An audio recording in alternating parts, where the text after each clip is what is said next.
Alert. Breaking. Obama slips up, exposes his own corruption. Now that he's left the White House, Obama is starting to show some interesting colors his supporters may not have been aware of. According to the Washington Examiner, now that Obama is no longer in the political spotlight, he's been sidling up to the rich looking to cash in. Last month, he was paid $400,000 to deliver a speech to Wall Street and has another speech lined up for next week. For former presidents, giving speeches to Wall Street executives, titans of industry, and other such individuals is a huge cash cow that can be milked for a long time. CNN reports that Hillary and Bill Clinton were able to make more than $153 million for speeches given for 15 years, and they were only making $200,000 a speech, half of Obama's going rate. Despite Obama's perceived irritation with Wall Street for not paying its fair share, he doesn't seem opposed to tapping into some of the profits through that venue.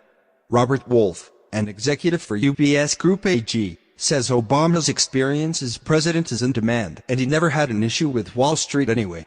He was the president of the entire United States. Financial services are under that umbrella. He doesn't look at Wall Street like, oh, these are individuals who don't want the best for the country. He doesn't stereotype, Wolf said.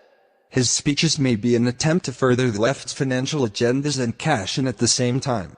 What would be more troubling is if these speeches are somehow compensation for special treatment during his time in office. After all, according to Daily Beast, this was the same president who bailed out banks and failed to prosecute those who caused the recession in 2008, while simultaneously supporting the Occupy Wall Street movement. The movement stated it was fighting back against the corrosive power of major banks and multinational corporations over the democratic process, and the role of Wall Street in creating an economic collapse that has caused the greatest recession in generations. Obama wholeheartedly embraced this view, adding in his own 2 cents against lobbyists and special interest groups.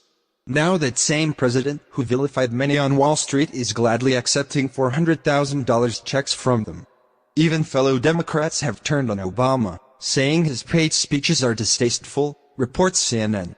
Former presidential candidate Bernie Sanders condemned the cash grab. Look, Barack Obama is a friend of mine, and I think he and his family represented us for 8 years with dignity and intelligence. But I think at a time when we have so much income and wealth inequality, I think it just does not look good. It's ironic that any business would have an interest in Obama's financial opinions considering he's the first president since the Great Depression to have created less than 3% GDP growth, according to CNN News. Admittedly, there's nothing wrong with former presidents looking to make an income by giving speeches. Everyone would like to have a lucrative side hustle, after all. The issue here is that the inherent hypocrisy of the man who vilified Wall Street to get elected who would later cash out once his political career was over. It also raises the concern of what back alley dealings he had going and how much crony capitalism he engaged in during his time as president, and what new issues his financial dealings and advice may cause. What do you think about this? Please share this news and scroll down to comment below, and don't forget to subscribe Top Stories today.